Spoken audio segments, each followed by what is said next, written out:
আল্লাহু আকবার, আল্লাহু আকবার। আমার আব্বা, আমার ভাইয়েরা, দেখেন আলেম ওলামাদের একটা ইজ্জত সম্মান আছে না নেই? কথা বলেন। হ্যাঁ, আল্লাহু আকবার। আমি দেখেন আব্বা, আলেম মানুষ ভুল করতে পারে, কথা বুঝতে পারছেন না? ভুল হওয়াটা স্বাভাবিক কিনা? হ্যাঁ, তাই বলে সবাইকে কি খারাপ বলা যাবে? হ্যাঁ, আপনি একটা পীরের দরবারে গিয়েছেন, দেখছেন এখানে শিরিক হচ্ছে, পীরটা ওর ব্যাপারটা আলাদা হতে পারে, ও সাবজেক্ট, কিন্তু আপনি তাই বলে সমস্ত আকাবির, সমস্ত পীর মাশায়েখদের, আউলিয়া কেরামদের খারাপ বলতে পারেন? কথা বলেন। ফুরফুরা মাসলাম ফুরফুরাবি আবু বকর সিদ্দিক রহমাতুল্লাহ আলাইহি, হুজুরের ওখানে কোনো শিরিক হয়? কথা বলেন। আমরা এগুলো সমর্থন করি না। আল্লাহর ওলিদের মাজার জিয়ারতকে আমরা সমর্থন করি, কথা বুঝতে পারছেন না? আল্লাহর ওলিদের মাজার জিয়ারতে যাই, মাজার জিয়ারত করি আমরা। আল্লাহর ওলিদের কাছে কিছু চাই না, আল্লাহর ওলিদের ওসিলা দিয়ে আল্লাহর কাছে চাই, কথা বুঝতে পারছেন? আছে অনেক জায়গা, অনেক মাজার, অনেক এমনি কবর করে রেখেছে বড় উঁচু করে, এদের কাছে কিছু নেই, বিভিন্ন বিষয় থাকতে পারে না। হাক্কানি মেহবুব ওলি যারা, তাদেরকে ইজ্জত সম্মান করতে হবে, কথা বুঝতে পারছেন না? মাথায় রাখেন, চলেন। তাই এ কথা বলছি, দেখেন বর্তমান সময় হকের প্রতি ওপরে টিকে থাকাটা কঠিন, কথা বলেন। হকের উপরে টিকে থাকা কঠিন নয়, কঠিন। এজন্য করে আমাকে আপনাকে একটু সচেতন হতে হবে। কি হতে হবে?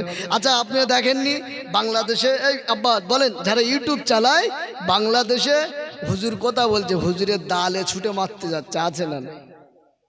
হ্যাঁ, মসজিদে ইমাম সাহেব একটু খুতবা দেয়, জুমার দিন একটু কথা বলে, কথা বলার কায়দা নেই, ওপরতে লিডার বলছে এই বন্ধ করো, আছে না নেই?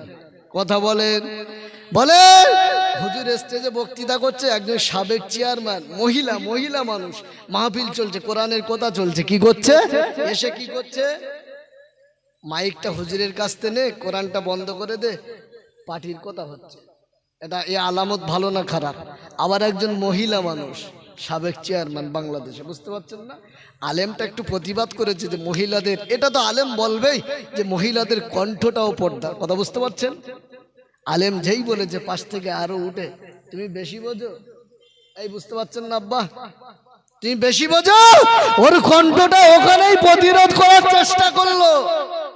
এগুলো ভালো না খারাপ? না, ভুল করতে পারে মানুষ, প্রত্যেক মানুষকে বলার একটা একটা ক্যাপাসিটি আলাদা, পদ্ধতি আছে, কথা বুঝতে পারেন না? এগুলো ঠিক নয়। আপনি একজন মহিলা মানুষের কণ্ঠটাও পর্দার ব্যাপার, কথা বুঝতে পারছেন?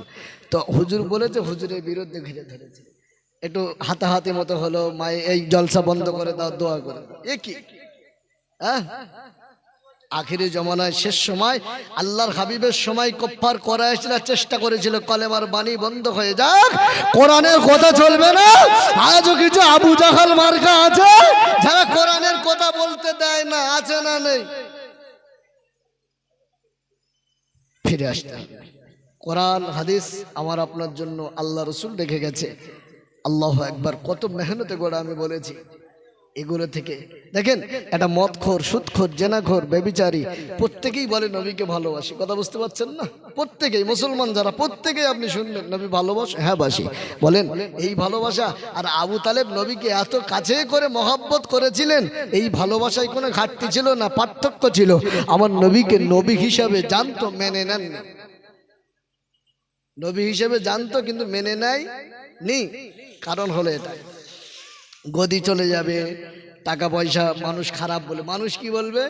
আমার দলের যে বাপদাদার যে দলের লোক আছে, আবু জাহাল, ওতবা সাইবা, এরা খারাপ বলবে, আবু তালেব তুমি চলে গেছো, এটা করা যাবে না। আজও দিন ইসলামের বাণী তামাম বিশ্বময় আল্লাহ ছড়িয়ে দিয়েছেন, কথা ঠিক কিনা বলেন? ইসলামকে যারা কটূক্তি করতে চায়, কালিমা লিপ্ত করতে চায়, তাদেরকে হুঁশিয়ারি দিয়ে বলছি, ইসলামকে কখনো মেটানো সম্ভব নয়। ইসলামকে যারা মেটানোর চেষ্টা করেছে তারা মিটে গেছে, কথা ঠিক কিনা বলেন? কথা বলেন। আপনারা জানেন না, আমি বিষয়টা না তোলার জন্য তবু বলছি।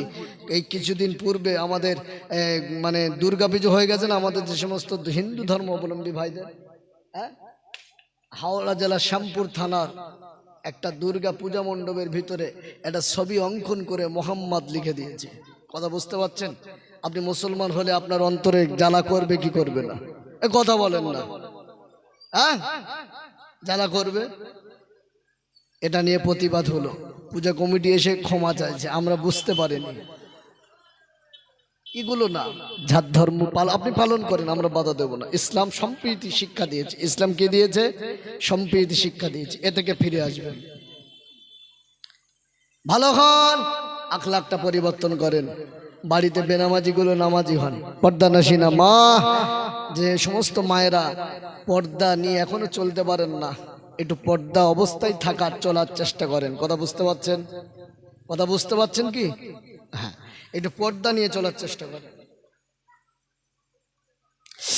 ও নবী পাকের আশিকেরা, কান খা করে শুনে রাখেন আম্মা, আমি আপনাদের যে কথা বলতে বলতে এত দূর এগিয়ে এসেছি, হুজুরের মহব্বত সম্পর্কে কথা বলতে চেয়েছে।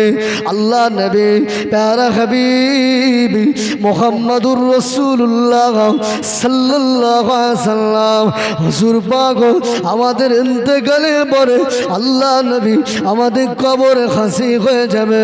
আল্লাহ নবীকে দেখানো হবে, ফেরেশতারা ইশারা করে বলবেন, মা কুনতা তাকুলু ফি হাজার রাজুল, এ আল্লাহ বান্দা বান্দি, এই ব্যক্তি সম্পর্কে কি ধারণা রাখো বলো, এই ব্যক্তি সম্পর্কে কি জানো বলো। ও বারগা এলাকার মানুষেরা, যদি আমার নবীকে দেখে ওই দিনে না চিনতে পেরে যায়, আমার নবীকে যদি চিনতে না পারি, হুজুরকে যদি চিনতে না পারি, কপালটা ভালো না খারাপ বলে? নবীকে যদি চিনতে না পারি, তার জন্য কপালটা ভালো হবে বলে মনে হয়। আল্লাহ আল্লাহ পাক সাল করবে ফেরেশতাদের দিয়ে, মান রাব্বুকা মান নাবিয়ুকা মা দীনুকা, প্রশ্ন সাল জবাব হয়ে যাবে। আমার হাবিব সাল্লাল্লাহু আলাইহি সম্পর্কে প্রশ্ন হয়ে গেল। যদি নবীকে উত্তর না দিতে পেরেছি, নবীকে, কপাল ভালো না খারাপ? ও মুরব্বিয়ান ক্যামেরা, আমি কোথায় প্রসঙ্গ এটাই বলতে চেয়েছি, নবীকে চিনতে গেলে নবীর আদর্শের উপরে আদর্শিত হতে হবে। কথা বুঝতে পারছেন না? হাবিবকে চিনতে গেলে হাবিবের সুন্নাতের উপরে চলতে হবে। হ্যাঁ, সুন্নতের খবর নাই, নবী নবী করছি, এগুলো খারাপ জিনিস না? নবী বলেছে, আমার ভালোবাসা মান আহাব্বা সুন্নতি ফাকাদ আহাব্বানি ওয়া মান আহাব্বানি কানা মাই ফিল জান্নাহ। আমি নবী মুখে বললে ভালোবাসি হবে না। আমি নবী, আমাকে ভালোবাসতে গেলে আমার সুন্নাতকে ভালোবাসতে হবে। কি করতে হবে? আমার সুন্নাতকে। আর যে ব্যক্তি আমার সুন্নাতকে ভালোবাসলো, ওয়া মান আহাব্বানি, ওই ব্যক্তিটাই যেন আমি নবীকে ভালোবাসলো। সুবহানাল্লাহ বলেন। বাড়িতে খাওয়ার সময় দস্তারখানা বিছিয়ে খাওয়া সেটিং করে, দস্তারখানা বিছিয়ে খাওয়া সেটিং করেন। আমি অনেককে দেখেছি, পেশাব পায়খানা বাথরুমে যাচ্ছে, মাথার টুপিটা খুলে নিচ্ছে। কেন? বলে টুপি পরে যাব। এই কথা বুঝতে পারছেন না?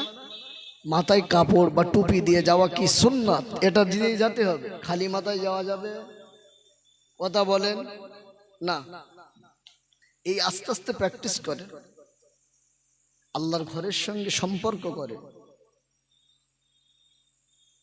আল্লাহর ঘরের সঙ্গে সম্পর্ক করেন। দেখেন, আপনি একটা বাড়ি বারবার যাবে, এতে সম্মান বাড়বে না, সম্মান কমে যাবে। কথা বুঝতে পারছেন? আর আল্লাহর ঘরে আপনি বারবার গেলে আপনার সম্মানকে আল্লাহ আরো বৃদ্ধি করে দেবেন। মন খুলে বলুন সুবহানাল্লাহ। মহব্বত করেন, ভালোবাসেন, প্যার করেন। হাবিবের মহব্বত আমার আপনার প্রত্যেকের জন্য রাখা। ইমানদার হলে কি করতে হবে? সব জিনিস অপেক্ষায় নবীর মহব্বত অন্তরে জায়গা দিতে হবে, এ মহব্বত রাখতে হবে। ও জওয়ানা যুবকেরা, ও মুরব্বিয়ান কামেরা, কান খা করে শুনে রাখেন আব্বা, আমার নবী, আপনার নবী হাবিবুল্লাহ জনাবে মুহাম্মাদুর রাসূলুল্লাহ সাল্লাল্লাহু আলাইহি সাল্লাম হুজুরের কথা আমি বলছিলাম আব্বা, সময় সংক্ষেপের দিকে, তাই একটু পয়েন্টের উপরে টাচ করে যায়। নবীর মহব্বত রাখেন, কবরে নবী এসে যাবে, ময়দানে মাশারে আমার হুজুর পাক উম্মতে চিন্তা করবেন, আদম সাফিউল্লাহ যেদিন নফসি নফসি করবেন, ঈসা রুহুল্লাহ যেদিন নফসি নফসি করবেন, মুসা কালিমুল্লাহ হুজুর যেদিন নফসি নফসি করবেন, নূহ নবিউল্লাহ যেদিন নফসি নফসি করবেন, ইব্রাহিম খলিলুল্লাহ যেদিন নফসি নফসি করবেন, দাউদ খলিফাতুল্লাহ যেদিন নফসি নফসি করবেন, ওই দিনে আমাদের নবী আমাদের হুজুর, ওই দিনে হুজুর পাক সাল্লাল্লাহু আলাইহি সাল্লাম, হুজুর পাক ওই দিনে উম্মতি উম্মতি আওয়াজ করবে।